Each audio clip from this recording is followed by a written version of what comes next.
Patong-patong na kaso ang isinampa laban sa isang guro matapos daw niyang itanan at ilang beses na pagsamantalahan ng batang estudyante. Nakatutok si John Consulta.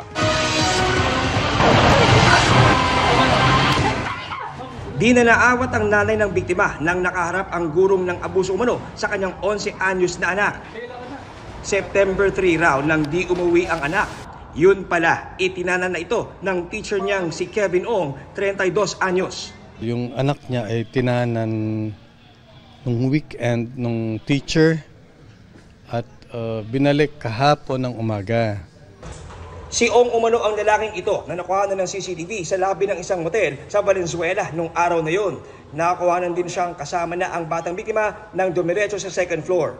Bago niya inuwi kahapon yung victim niya, yung 11-year-old na estudyante niya, ay nalaman natin na ilang beses pa niya hinalay ang bata.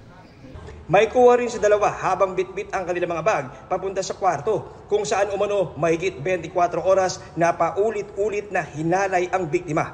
Natuklasan din ng NBI simula Hunyo, 3 beses kada linggo pinagsasamantalahan ng guro ang biktima. Sa tuwing ito'y ipinapatawag sa kanyang opisina sa loob ng eskwelahan, pinapainom rin daw ito ng pills para hindi magbuntis.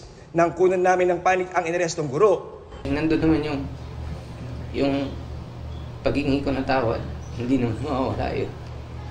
Nandun yung totoong nararamdaman ko na nagsisisi naman talaga ako. Kanina, na-inquest na ang suspect para sa mga kasong statutory rape, child abuse at abduction of minor na walang piyansa. Inaalam na ng NBI kung may iba pang estudyanteng biktima. May mga information tayo na natanggap na matagal na niyang ginagawa ito. So,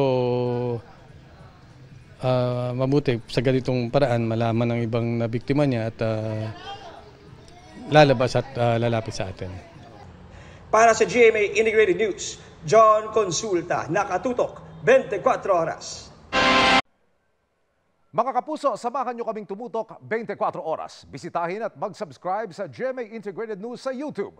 Sa mga kapuso abroad, bisitahin ang GMA Pinoy TV at www.gmanews.tv.